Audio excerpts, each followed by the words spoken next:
जय हिंद प्यारे साथियों, कैसे हैं आप सभी। आज के इस सेशन में हम लोग देखने वाले हैं बहुत सारे साइंस के इंपॉर्टेंट क्वेश्चन। ये जितने भी क्वेश्चन आज के इस सेशन में देखा जाएगा, सारे के सारे एग्जाम के दृष्टिकोण से बहुत ही इंपॉर्टेंट साबित होने वाला है।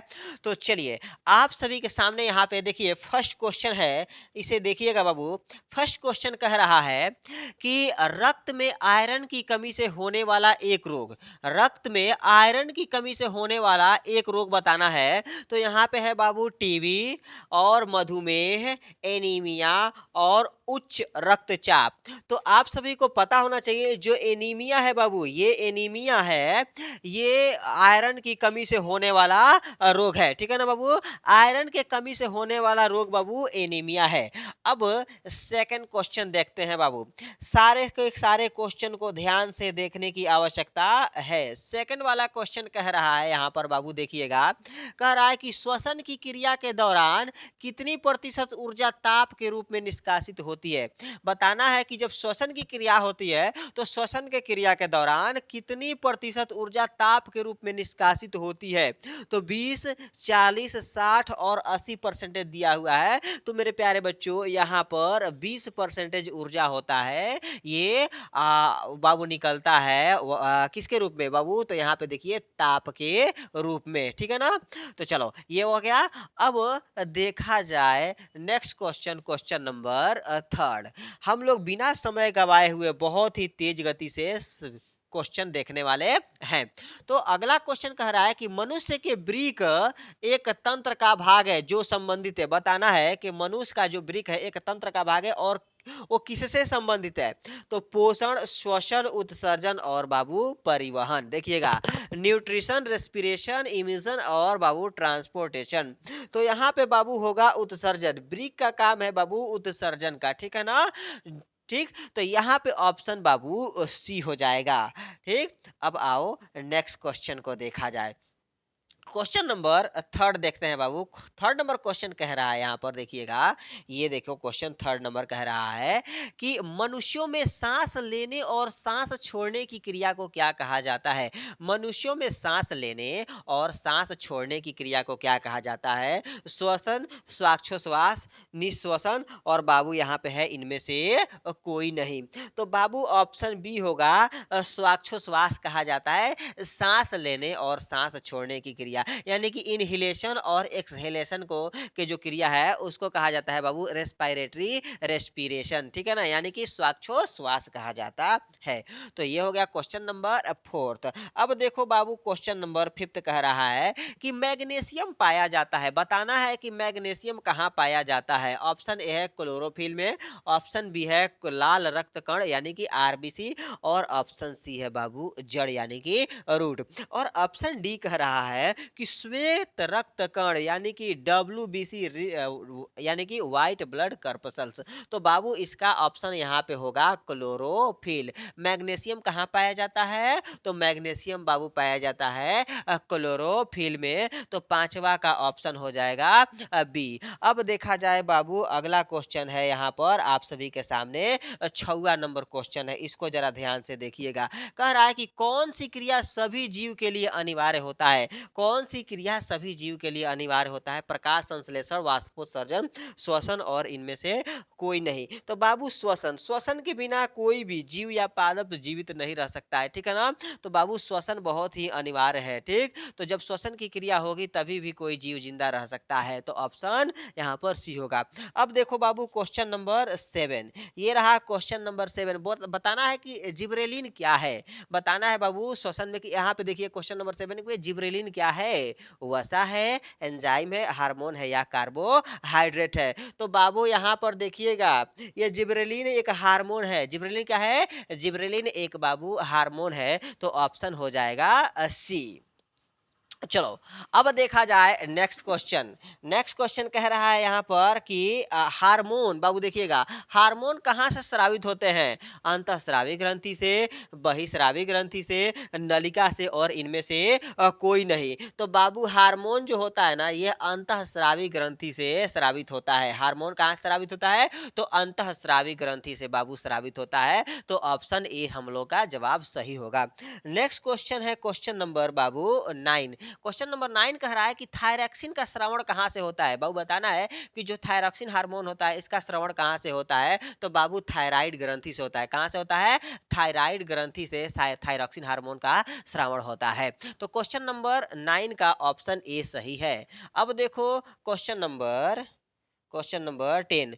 क्वेश्चन नंबर 10 कह रहा है कि मानव में डायलिसिस थैली है। बात बताना है कि मानव में डायलिसिस थैली कौन है?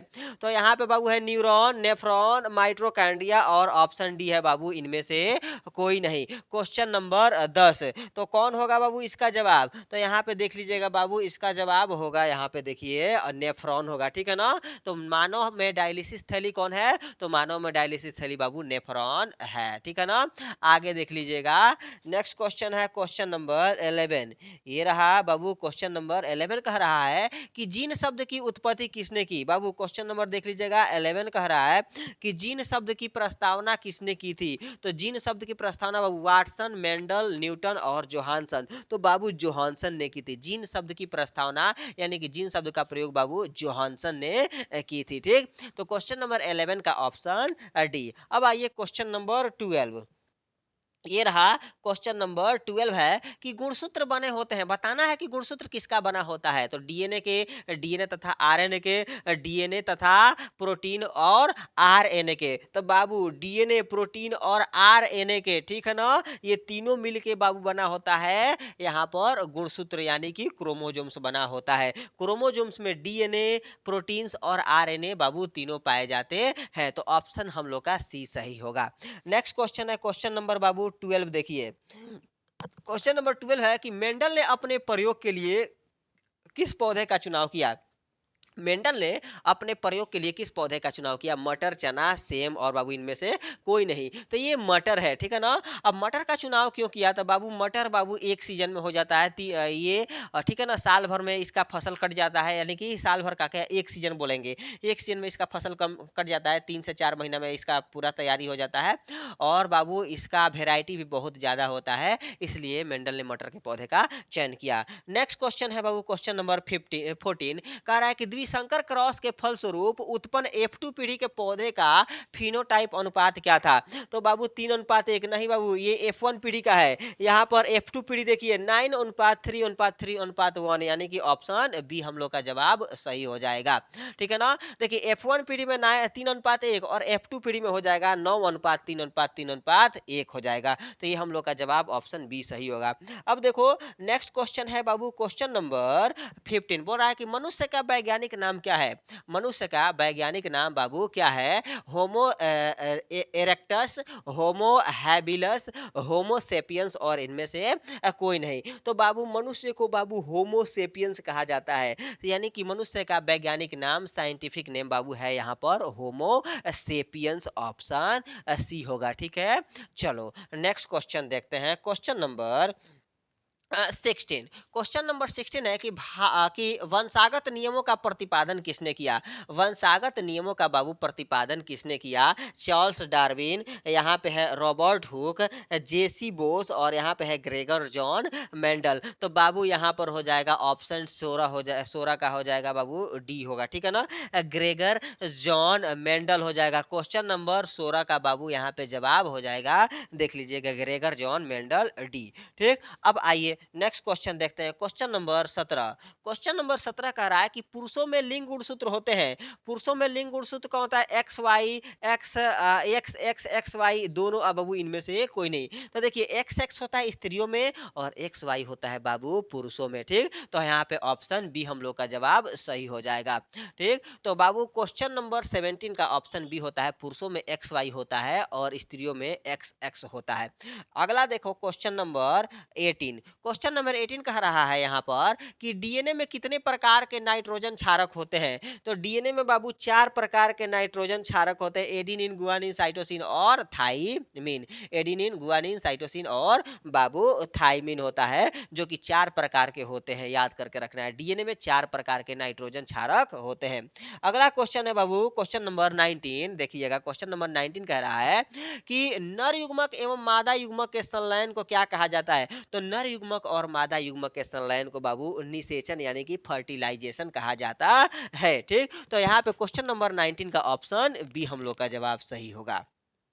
चलो नेक्स्ट क्वेश्चन देखते हैं। क्वेश्चन नंबर बाबू 20 20 कह रहा है कि तने द्वारा कायिक प्रवर्धन होता है। बताना है कि तने द्वारा कायिक प्रवर्धन किसमें होता है? पुदीना में, हल्दी में, अदरक में और बाबू सभी में। तो देखिए तने द्वारा कायिक प्रवर्धन बाबू सभी में होता है। पुदीना में भी होता है, हल्दी में भी होता है। देखिए पुदीना, हल्दी और अदरक सब में होता है। तो यहाँ पर हो जाएगा ऑप्शन डी कि पुदीना द्वारा बाबू यहाँ पर देखिएगा तने द्वारा कायिक प्रवर्धन इनमें से सभी में होता है। तो ये रहा बाबू 20 क्वेश्चन। ठीक है, तो इस छोटे से वीडियो में हम लोग 20 को क्वेश्चन कवर कर लिए हैं। फिर अगले वाले वीडियो में हम लोग 20 क्वेश्चन कवर करेंगे। तब तक आप चैनल के साथ बने रहिए और अपने दोस्तों के साथ भी इसे शेयर कीजिए। ठीक है, तब तक के लिए बाबू धन्यवाद।